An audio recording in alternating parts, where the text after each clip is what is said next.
now invite our President, Susan Frederick Gray, Financial Secretary Tim Atkins, and UUA Treasurer and Chief Financial Officer Tim Brennan, otherwise known as the Tims, to present the UUA budget.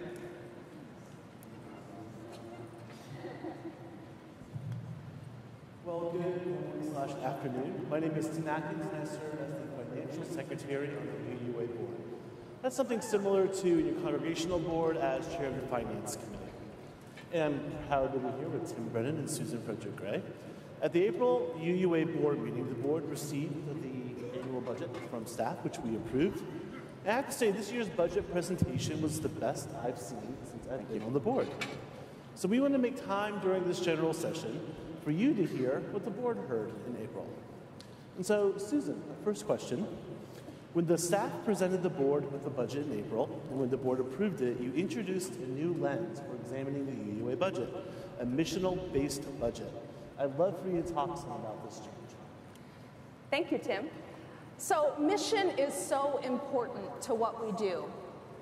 And being clear about how the resources of the association and the resources that you and your congregations give to fund the UUA, how that is being used in line with our mission. So at the UUA, we have 3 primary missional focuses. So if anyone asks you, what does the UUA do? Think of these 3 things. Number 1, we equip congregations for healthy, vital ministries. Number 2, we train and credential leaders for our movement and our congregations. And number 3, we amplify the larger voice of our faith and our values in the world. Hey, Tech, could you put that slide up? And so we looked at the UUA budget, and we actually broke it down into how the resources are spent on mission, how the time of our staff is spent supporting congregations, training and credentialing leaders, amplifying our national voice. And you can see that 34% of the resources that the UUA has are spent in equipping congregations for health and vitality. 25% are spent in training and credentialing leaders. And this is ordained, lay, and all religious professionals in our system of credentialing and professional support. And then 24% of your resources, our resources, are spent on promoting UU values and seeking to advance justice in the world. And that's how we would hope that the largest portion of our resources are spent on those key mission areas, as well as the most significant portion going directly to the support of congregations. That's times when you're in transition or when a congregation's facing crisis or difficulty and there's support being provided. Now, there are 2 other missional areas that are part of the work that we do at the UUA. They're smaller portions, but I want to lift them up.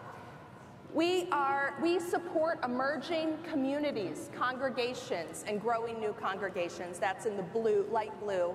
And we work to extend and strengthen other UU institutions. That includes our work with the UU Service Committee, our work with the professional organizations like Loretta and the UUMA, and the ways we reach out across the institution in support. Thank you.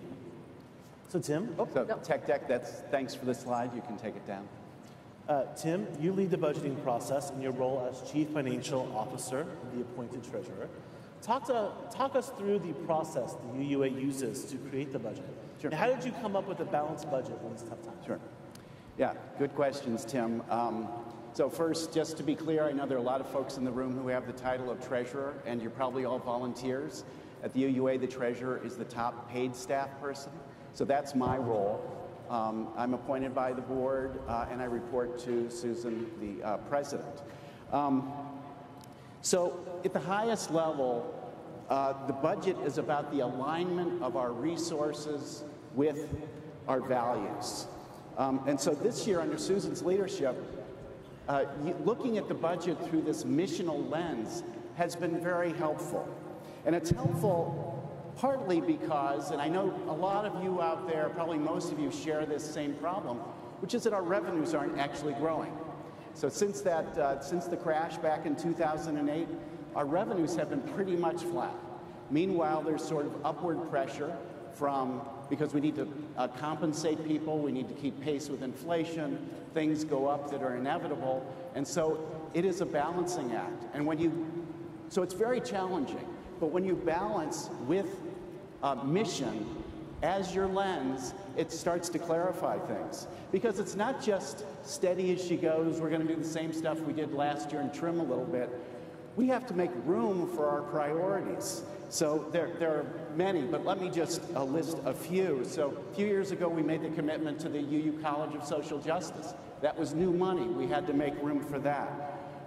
As we were just discussing in the last panel, we made a big commitment to Blue. It's very important. So we needed to shift things to make that possible.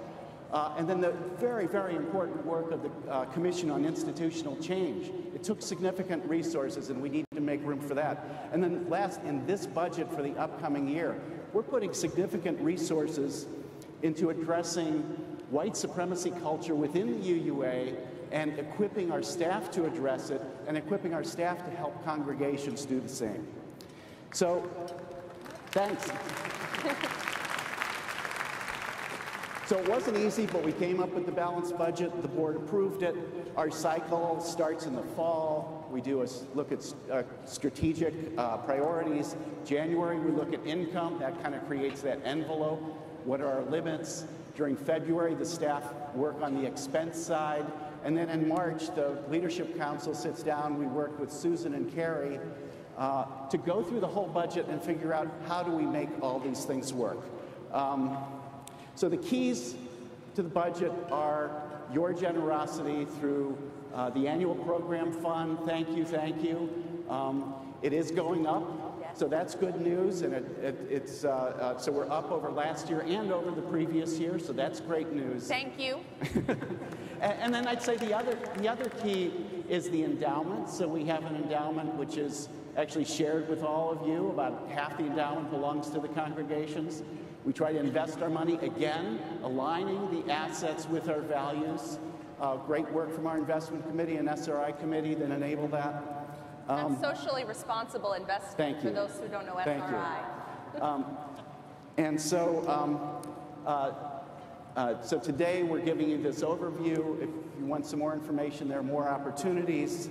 But I would encourage all of you to look at our endowment fund as an opportunity for your congregations. And again, thank you so much for your support of APF. So Susan, when Tim came to you with the topic more about the budget, in your discernment process around the budget, what were some of the questions that you asked the UUA staff to help create this budget? Absolutely. So Carrie McDonald and I sat with the department heads at the UUA, and the first question we asked was, what in your area of ministry and mission is most critical to our organizational goals of equity, inclusion, and change? Right? What is critical to this anti-racism, anti-oppression, multicultural work? And so every department looked at what they were doing and said, this is making the biggest impact on those goals. And then we asked, what can you change? Where can you find cost savings? Not touching that critically important work.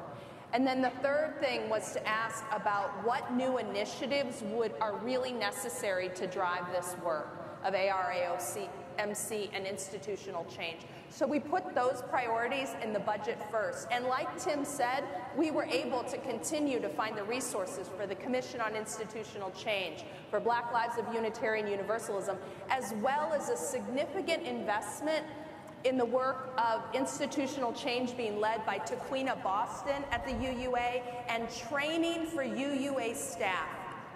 In particular, the staff who work most closely with our congregations, so that we are well equipped to help congregations and leaders be well equipped to do the institutional change work in your congregations.